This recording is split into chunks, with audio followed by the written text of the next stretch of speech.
curieux? Eh bien, je suis très content de vous retrouver aujourd'hui pour une vidéo qui aujourd'hui parlera de voitures. On a fait pas mal de drones ces derniers temps, j'avais vraiment envie de repasser à la voiture.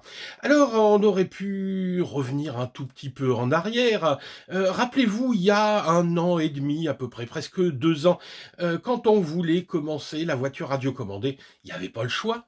Regardez, il y avait, hop, je suis là, il y avait la WL-Toy 144001, un nom de code que maintenant tout le monde connaît, avec un petit bolide qui était indestructible, qui vraiment a fait ses preuves. Seul petit souci, c'était un modèle brushed, et malgré ça, il bourlinguait pas mal. Vous voyez, moi j'ai toujours la mienne, on va la revoir tout à l'heure. Alors, normalement, j'aurais dû vous présenter aujourd'hui le successeur, ici, ou la successrice, je sais pas trop comment on dit, de cette voiture, à savoir la 144 010, oui c'est ça, qui était tout simplement le clone de celle-ci, mais en modèle brushless. Bizarrement, c'est très bizarre, mais la 144 010 a disparu de toutes les précommandes, à croire que WL Toys a choisi de ne pas la sortir. Bizarre, comment ça se fait? Bah oui, c'est assez simple à comprendre pourquoi. Parce que eShine leur a coupé l'herbe sous le pied. Alors ça, c'est une des particularités de l'industrie chinoise, c'est qu'il n'y a pas de copyright, il n'y a pas de copie, c'est le premier sorti, le premier servi, visiblement. Donc à moins que eShine et WL Toy ce soit la même chose, mais eShine a pris le parti de reprendre entièrement la 144001 et d'en faire un modèle brushless. Et c'est ce modèle qu'on va découvrir aujourd'hui, la eShine EAT HIT, je ne sais pas trop comment on dit, 14, qui est tout simplement la 144 001 en modèle brushless. Alors vous allez voir dans la revue technique, on a une surprise, c'est que on a ici deux clones. Il n'y a vraiment que la motorisation qui change et la batterie bien sûr. Donc ça s'annonce plutôt pas mal parce que la première, l'ancienne, c'était une super caisse. Alors logiquement la nouvelle devrait en être une aussi, mais en version va-va-voum. Alors, sans plus tarder, on va aller ouvrir un petit peu la boîte, on va regarder ce qu'il y a dans la voiture.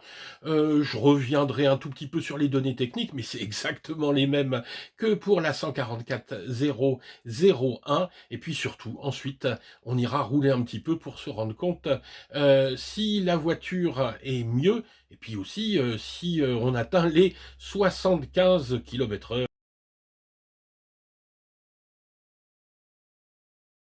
Faut pas rêver. Si on fait 60, honnêtement, je serais content. On vérifiera ça avec un compteur GPS. Allez, c'est parti pour le unboxing. Voilà, notre paquet vient d'arriver. Alors là, je vais vraiment faire le unboxing devant vous parce que je suis un tout petit peu angoissé. Sur le coup, j'ai vu un petit coup là, je me suis dit, bon, c'est pas très très grave. Par contre, de l'autre côté de la boîte, c'est carrément défoncé. Alors, c'est toujours un petit peu le problème avec les bagnoles. Quand elles viennent de Chine, moi j'ai tendance à constater que les boîtes sont souvent cabossées. Heureusement, le packaging est bien fait à l'intérieur, ça souffre pas trop. Mais contrairement aux drones, enfin je sais pas, ça doit pas voyager par les mêmes moyens. Allez, on va ouvrir ça. Et puis on croise les doigts en espérant que on n'est pas des morceaux de voiture à l'intérieur. Ouh là là, ouais, effectivement. Vous allez vite voir que la boîte à manger. Hein. Mais bon, tant que c'est la boîte, c'est pas très grave. C'est vrai qu'on aime bien quand même recevoir des trucs en bon état.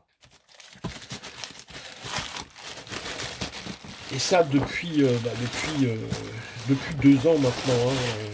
On n'a plus de surprotection et c'est vraiment la boîte qui sert de protection. Bon. Je pense que ça devrait, ça devrait le faire. Donc voilà la boîte de notre EAT14. Alors attention, attention, ça va filer 75 km/h.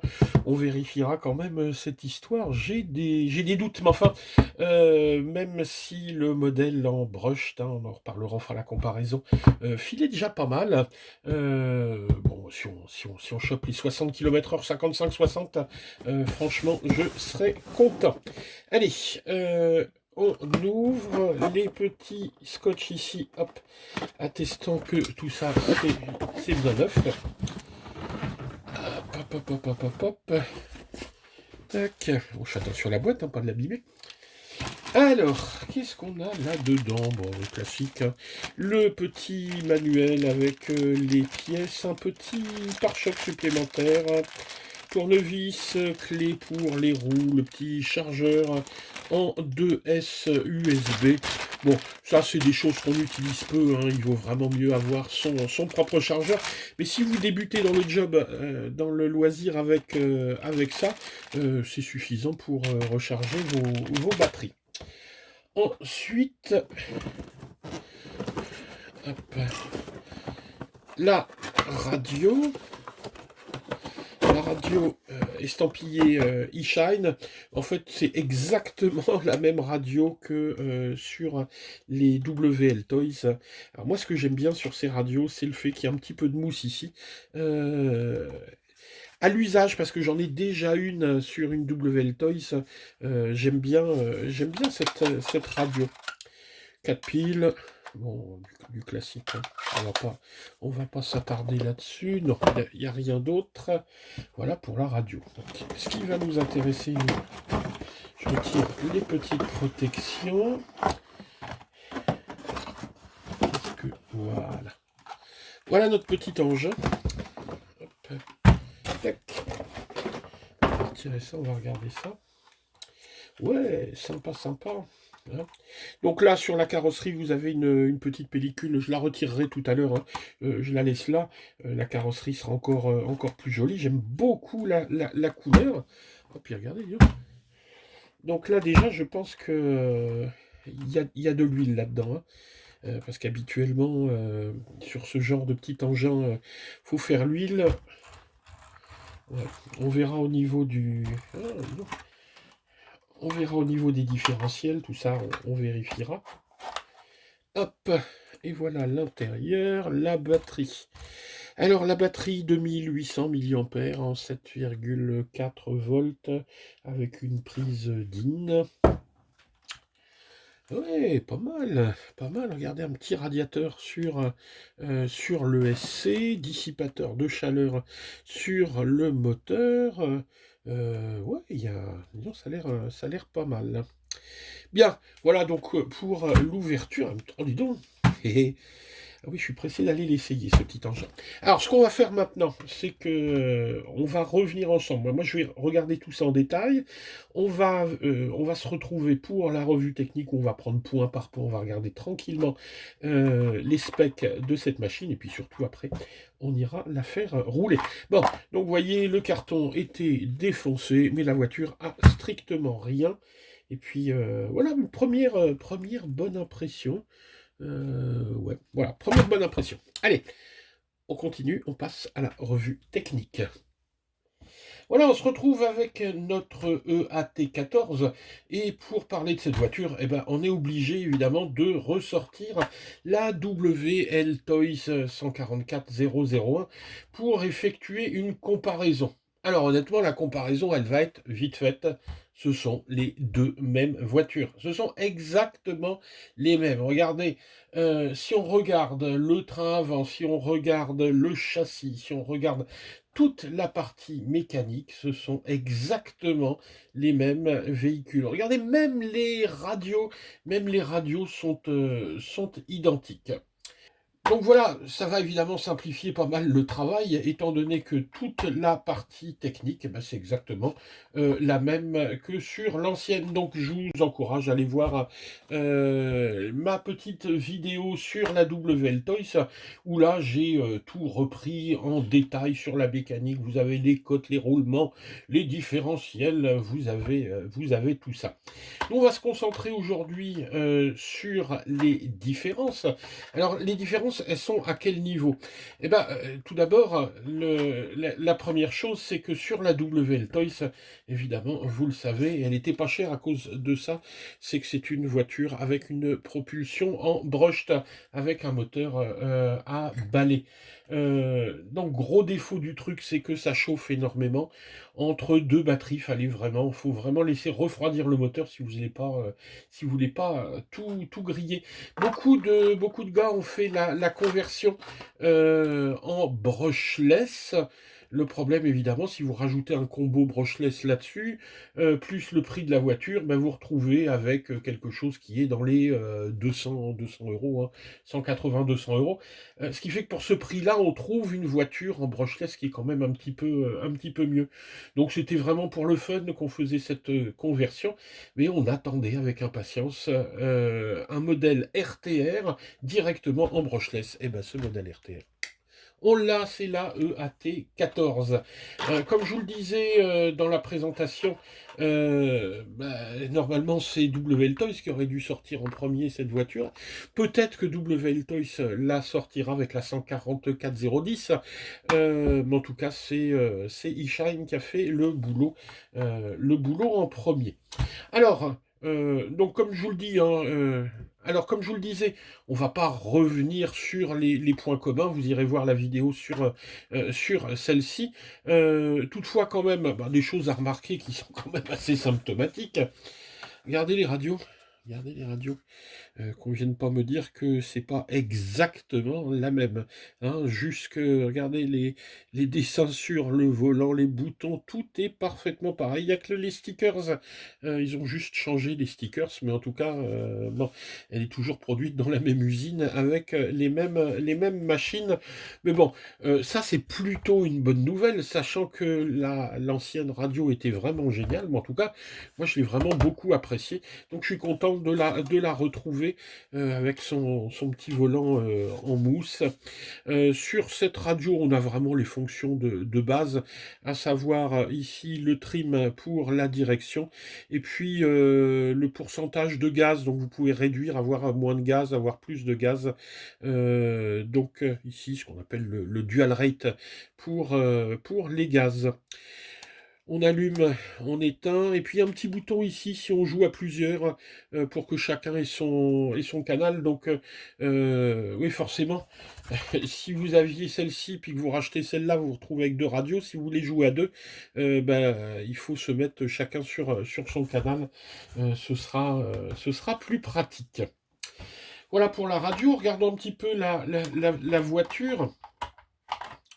Donc, on retrouve toujours les mêmes choses qui ont fait le charme de la WL Toys, à savoir beaucoup de métal un peu partout, un beau châssis en métal, des biellettes réglables en veux-tu, en voilà, donc vous pouvez régler le pincement, le carrossage, une belle baraque Herman en métal. Le cerveau a été un petit peu upgradé, il a l'air plus puissant.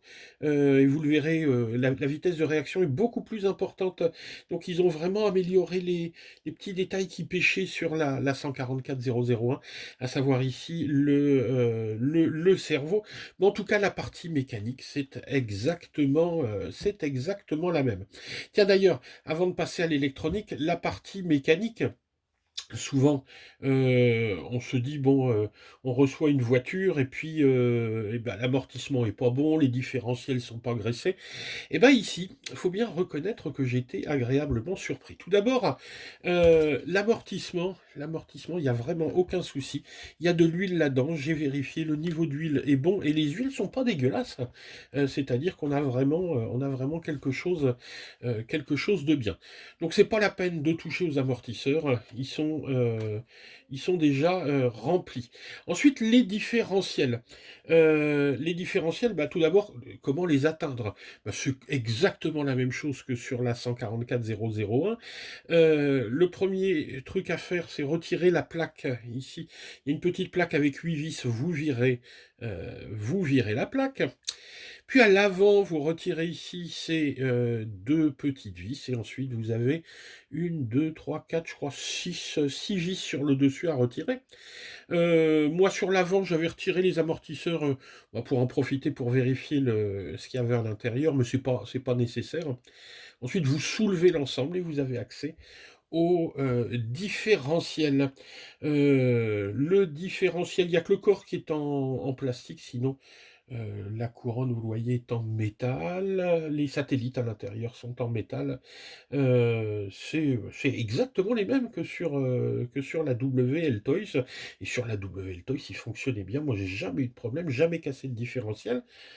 Quand on l'ouvre ici, il y a un petit peu plus de graisse que lorsque j'ai ouvert pour la première fois la 144001. Donc sur le AT14, ils ont amélioré le graissage, mais vous voyez que c'est pas encore fantastique. On peut en rajouter un petit peu sur la couronne, en rajouter sur les satellites.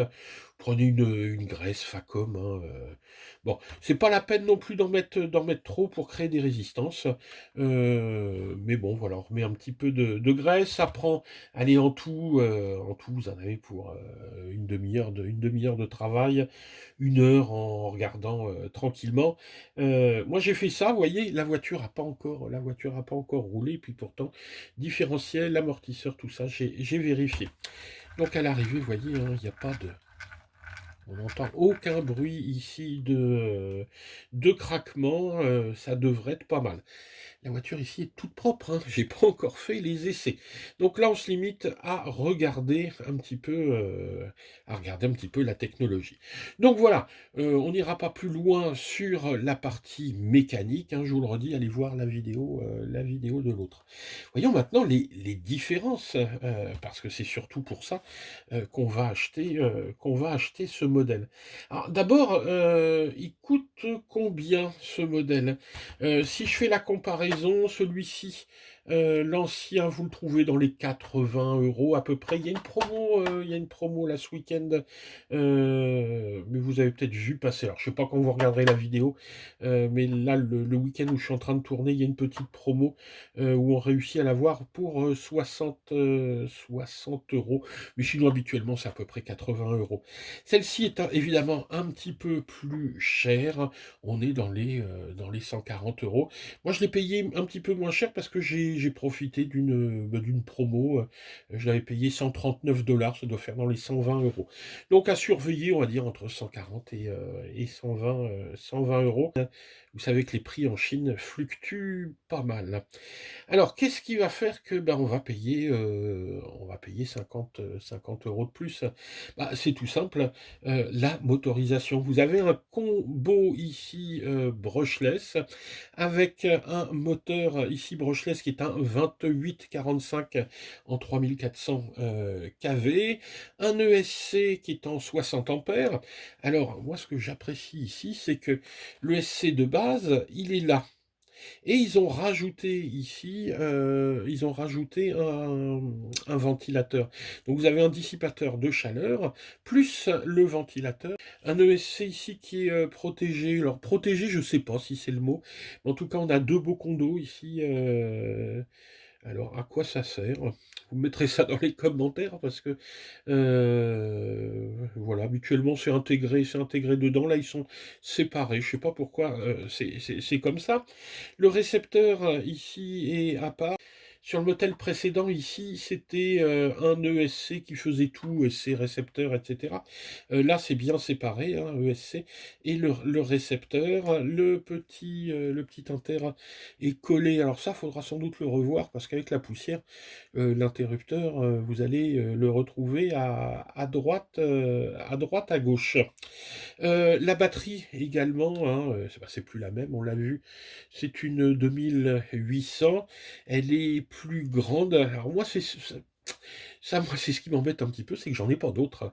Donc, pour l'instant, j'en ai qu'une. J'ai pas de 2S petites comme ça. J'en ai des plus grosses en 4000 qui rentrent pas. Donc, oui, je vais devoir réinvestir un peu dans des petites batteries parce que ça rentre un peu au chausse-pied. Donc attention à la taille. Je crois qu'il faudra se limiter à ces batteries-là. Donc ça, c'est un petit peu dommage. Peut-être qu'en bidouillant un peu, en la mettant à la verticale, on peut mettre autre chose. Comme toujours, on peut retirer ici comment dirais-je, les petits supports là pour mettre. On peut pas vraiment mettre beaucoup plus grand, hein. Bon. Donc au niveau de la batterie, attention à la taille. Mais bon, ce ne sont pas des batteries qui coûtent énormément cher. Avec cette batterie, ils annoncent 12 minutes d'utilisation. Je pense qu'on devrait être pas loin de la réalité. La voiture fait toujours la même taille, c'est à peu près 30 centimètres sur 20, hein, voilà, hein, si on compare. Alors, il y a aussi une autre différence notoire par rapport à celle-là, et je ne sais pas si c'est en bien, c'est les pneus. Parce que les pneus, même si les crampons, alors ils sont un peu usés, hein, mes crampons là, même si ici on avait des petits crampons, ils accrochaient vachement bien, et ils étaient assez polyvalents ces pneus. Il y avait de la mousse à l'intérieur, là il n'y a plus de mousse. Enfin, je ne sens pas de mousse à l'intérieur. C'est des gros crampons. Je suis pas persuadé que sur le bitume, ça donne les mêmes résultats que l'autre. C'est pas très grave, étant donné qu'on peut passer les pneus, si vous voulez racheter ces pneus-là pour les mettre là, il n'y a pas de lézard, il n'y a pas de souci. Attention toujours aux écrous qui ont tendance à se promener, donc bien les serrer, bien les vérifier avant chaque utilisation. Voilà, qu'est-ce que j'avais d'autre à vous dire là-dessus? Bah, pas grand-chose. Ça j'aime bien la suspension. C'est exactement comme l'autre, hein. Moi, je fonde beaucoup d'espoir sur cette voiture parce que celle-là, je vous assure vraiment que je l'ai conseillée à beaucoup de gens. Moi, je l'ai utilisée beaucoup, hein. Ma fille a appris à piloter avec cette voiture. C'est vraiment pour débuter un modèle exceptionnel. Avec le défaut que ça chauffe, et puis beaucoup ont grillé le moteur ou le SC à cause de ça, parce qu'ils enchaînaient les lipos. Moi, c'était le seul truc qui m'embêtait. Là-dessus, on devrait gagner en puissance, on devrait gagner en vitesse, et on devrait gagner au niveau température pour pas avoir les soucis de l'autre. Alors, on va vérifier tout ça. On va vérifier si à l'usage ça chauffe pas trop. On va vérifier la vitesse aussi, hein, je vous l'ai dit. On va mettre un petit GPS là-dessus et voir si on atteint les 75 miles par heure. Non, pas miles par heure, hein, kilomètre heure. Ce serait pas mal. Alors je regarde, ouais, il n'y a rien d'autre, vraiment à dire. Bon, vous voyez, hein, celle-ci, regardez, celle-ci a vécu, hein. Elle a mangé. Celle-là, je lui ai vraiment fait tout faire, hein. Elle a fait du bashing, elle a fait de la route, de la forêt. Il y a que la flotte, hein, par contre, elles aiment pas trop l'eau, hein. C'est pas étanche. Je suis même pas persuadé que ce soit beaucoup waterproof, ce truc-là. Évitez quand même la flotte avec ça. Euh, voilà. Si vous voulez plus de détails techniques, allez voir la vidéo de ça. J'ai été la revoir, moi, la vidéo. Ouais, je vous rate pas, hein, dans la vidéo, hein. Vous avez toutes les tailles de toutes les tiges filetées, etc. Je vous fais une revue en détail. Bon, là, je vous embête pas. Allez, on s'arrête là maintenant. On va aller enfin la faire rouler. Et on se retrouvera après pour une petite conclusion.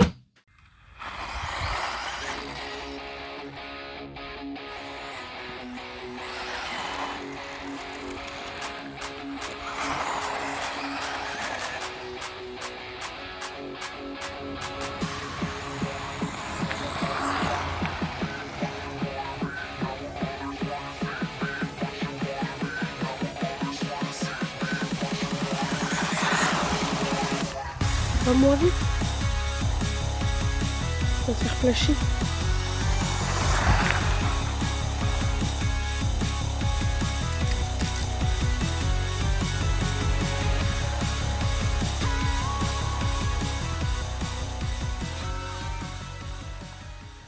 On est parti pour un petit test avec le GPS. On va lancer.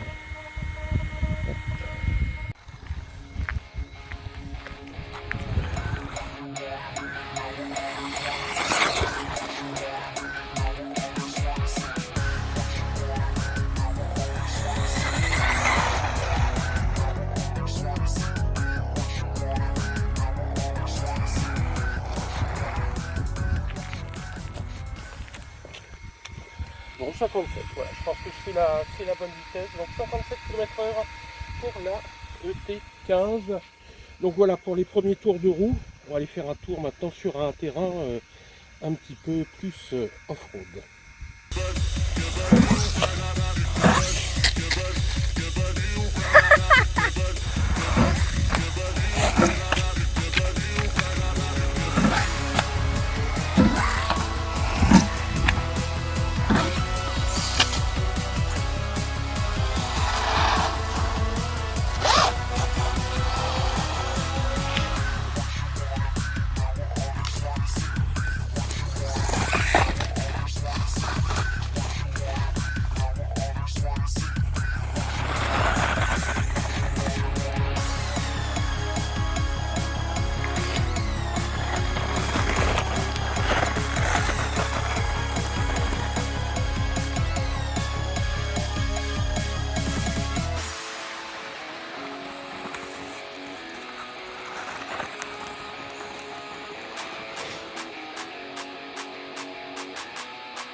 Et ça, c'était prévu?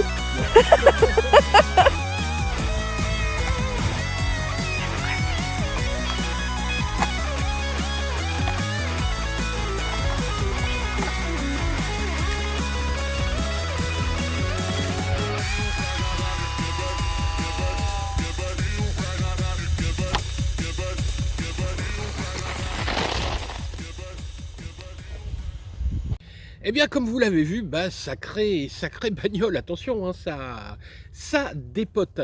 Alors évidemment, ce petit modèle qui au départ est prévu pour du brush, avec la motorisation qu'il a, c'est plus du tout le même game. On a une voiture qui est là beaucoup plus difficile à prendre en main et les débutants vont devoir faire un petit peu attention au départ avec ça. Elle est vraiment presque brutale. D'autant que vous l'avez vu, il y a quand même un petit souci, c'est qu'elle elle est atteinte de cogging. Alors qu'est-ce que c'est le cogging? Le cogging, c'est tout simplement quand vous mettez très peu de gaz, elle a tendance à faire comme ça des espèces d'à-coups et ça nécessite de partir relativement vite. Et moi j'aime bien démarrer tout doucement. Malheureusement, il faut bien reconnaître que ce problème de cogging devient vite embêtant lorsque vous vous retrouvez bloqué dans de l'herbe ou par un obstacle. Alors, en fait, ce qui va se passer, c'est que dès que vous allez mettre les gaz, ça va faire clac, clac, clac, clac, clac, comme ça. Donc ça, si vous voulez rouler dans de l'herbe haute, etc., c'est un petit peu problématique. Alors la solution, moi, que j'ai trouvée, c'est tout simplement, lorsque vous vous retrouvez bloqué, vous allez diminuer la puissance du moteur et démarrer tout doucement et ça se débloque. Mais c'est vrai que ça gâche quand même un tout petit peu l'expérience. Ce qui fait que sur certains terrains, la EAT14 est un petit peu handicapée. Mais bon, le principe, et c'est comme ça que j'ai roulé aujourd'hui, dès que j'arrivais sur un terrain un petit peu bloquant, des herbes, des feuilles, etc., je diminuais la puissance, parce que de toute façon, vous ne passez pas à fond. En fait, à fond, c'est bon sur du bitume, hein, prendre 60 km/h, vous n'allez pas faire ça sur du gravier Donc je crois qu'il faut quand même apprendre à gérer ce petit bouton ici de dual rate pour gérer la puissance. Et finalement, le cogging évite quelque part de faire de la casse au niveau notamment des différentiels. Alors habituellement on joue sur les courbes d'expo avec la radio, il n'y a pas grand chose à y faire. Et puis la deuxième chose, c'est que les gamelles vont être beaucoup plus importantes et les efforts qu'on demande à cette voiture également beaucoup plus importants. Alors je me pose la question si dans le temps la résistance sera la même que pour la 144001. Je pense qu'il faut s'attendre à un petit peu plus de casse avec celle-ci. Heureusement les pièces, les pièces c'est les pièces de la 144001. Allez voir sur AliExpress, allez voir sur Banggood, vous allez voir que ce sont des pièces qui coûtent très peu cher. Et là, ça vaudrait peut-être le coup effectivement d'aller vers quelques upgrades que moi j'avais pas jugé utiles sur son ancêtre, mais qui peut-être là pourrait devenir rapidement intéressant avec des pièces notamment en alu. Mais j'attendrai qu'il y ait de la casse pour ça. En tout cas, pour le prix, franchement, il n'y a pas de souci, vous pouvez y aller. On a toute la qualité de la 144001 avec une motorisation ici qui vaut le coup. Les pneus, on verra à l'usage, mais je repasserai peut-être avec les anciens pneus sur cette voiture. Alors si cette vidéo vous a plu, n'hésitez pas à nous mettre un petit pouce vers le haut, pensez à vous abonner et si vous faites des achats en Chine, à passer par nos liens affiliés afin qu'on puisse continuer à vous présenter du contenu qui vous plaît. Allez, allez, je retourne m'amuser un petit peu. Ciao les gars!